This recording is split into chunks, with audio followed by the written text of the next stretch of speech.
So I paused the video and wrote these problems down. These are the last three problems for this section.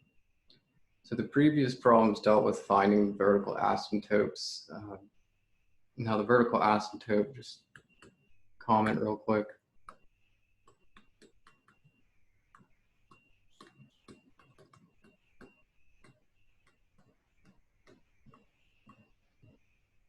Previous problems dealt with finding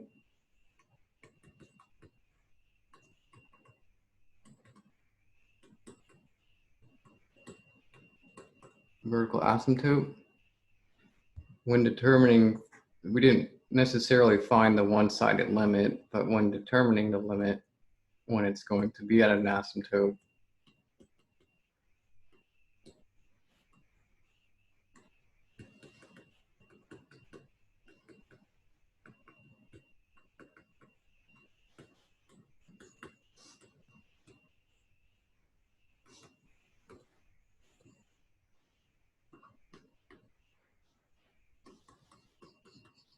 I would sketch a graph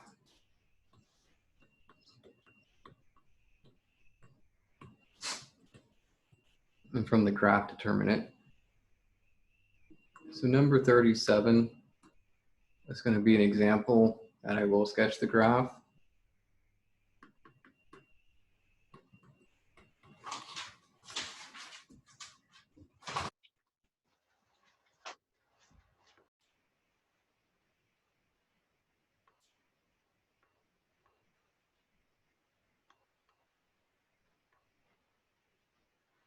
All right, so just to see, so I know for one of the sections, you would try plugging in the value for x. We tried plugging in the value 2 in for x. That's going to give 2 over 2 minus 2. Right, so that's 2 over 0. And now we have that right there tells us there's a vertical asymptote.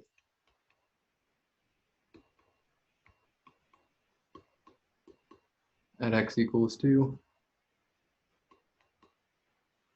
Because I have 2, a number in the numerator that's not 0, and then I have 0 in the denominator.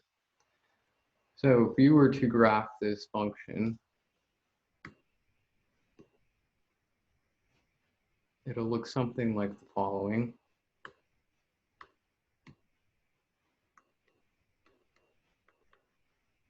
All right, so at this stage, you would be using your graphing calculator and graphing this function.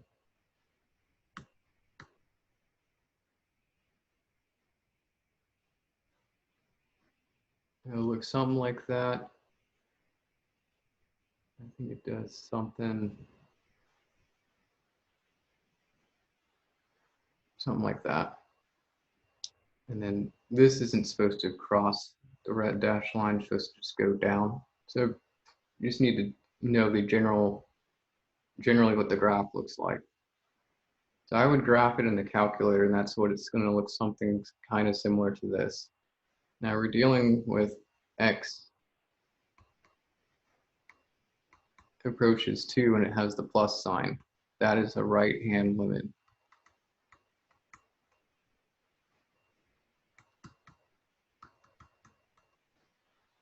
So as x approaches 2 from the right side, the graph keeps going up to positive infinity.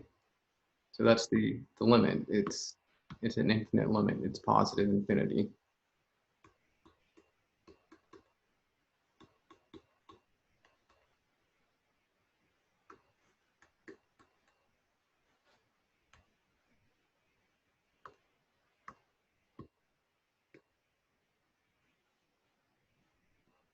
I know we've said it's not a finite value, so for in that sense it wouldn't exist because it's not a finite value, but it's an infinite limit. Is that a vertical asymptote? All right, next one.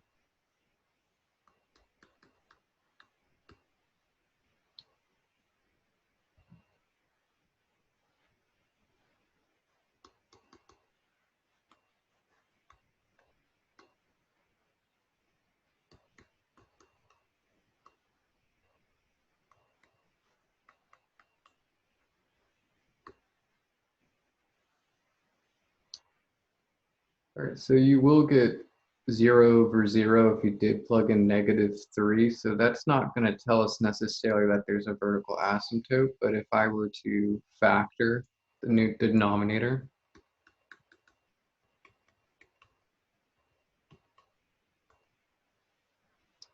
so yeah, comment if you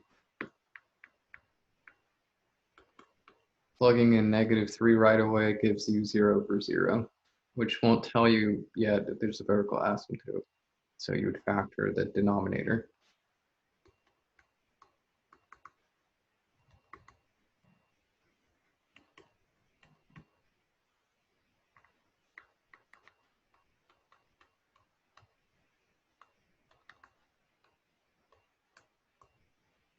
All right, this doesn't tell us yet that there's a vertical asymptote.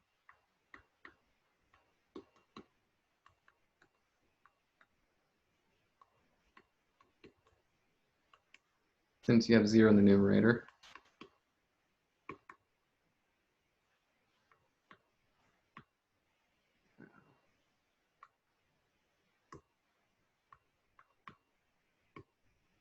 All right, so if I factor the denominator,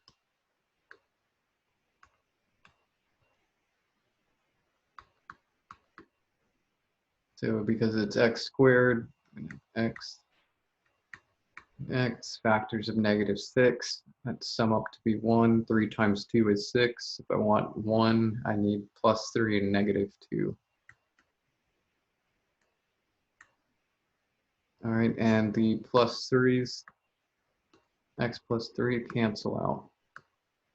Now notice they cancel out, and that means there's going to be a hole.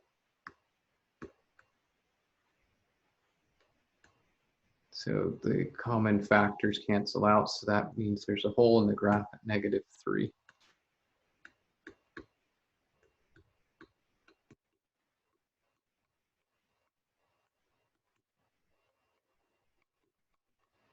Right, whenever you cancel out the common factors that cancel out tell you where the hole occurs. So that's going to be, we're left with limit x goes to -3 from the left, and it's 1 over x minus 2. Now technically, you can't have x be 2, right? Because that would be the vertical asymptote, but we're dealing with just x approaching -3 from the left. So even though there's a vertical asymptote that occurs at 2, we're only focusing our limit at -3. So we can go ahead and just plug in -3. You get -3 minus 2. So -1/5 is the one-sided limit.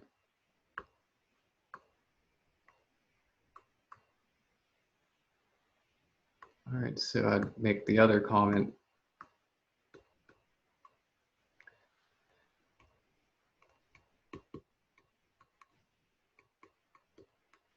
So vertical asymptote at x equals 2, but in this example, we're specifically looking at the limit as x approaches -3.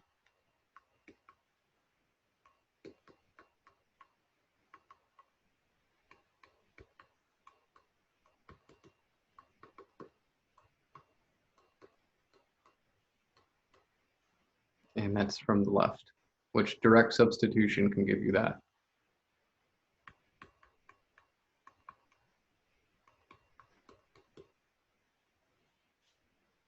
So there's a hole, there's a vertical asymptote, but for our limit in particular, we are dealing with only x values close to -3, which means at that point, once I canceled out common factors, plug in -3, so then that y value, -1/5, is going to be the y values that the function will approach. 41. Again, all of these are just comments for teaching purposes. So you don't have to write all these comments when you're working the problem out. So this would be the last one, 41. X approaches 0, and it's from the left side of 1 plus 1 over x.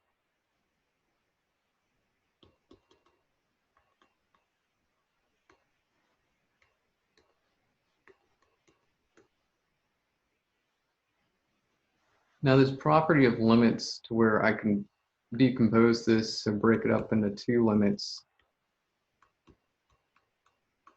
X approaches 0 of just the one part, and then plus limit x approaches 0 of the other part, 1 over x. Now there's no x that I plug in for the first part, it's just 1. So this is really just going to be equal to 1 plus the limit x approaches 0 from the left of 1 over x. And yeah, there is a vertical asymptote at 0, but we need to know, does the graph itself approach infinity or negative infinity? So I would graph the function with a rough sketch of its graph of f of x equals 1 over x.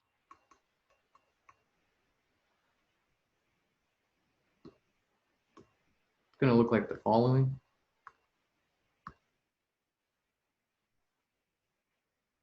Shoot up to positive infinity on that side, and then shoot down to negative infinity on that side.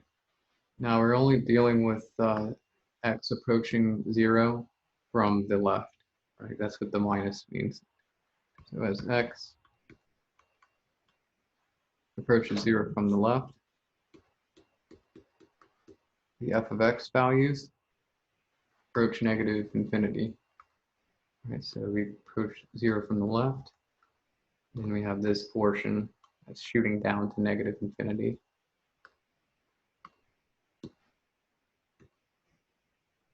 All right, so then that means right here, I'd have 1 plus this limit, that's going to be 1 plus negative infinity. And if I'm just adding any value to infinity, it's still infinity. It's going to keep it going off to infinity, so the answer is going to be negative infinity because of the negative infinity. So just adding any finite value to infinity still makes it keep going to infinity. All right, that's the infinite limit. Approaches negative infinity as x approaches 0 from the left. All right, and that's where I'll stop it for this section. Start chapter 2 in the next video.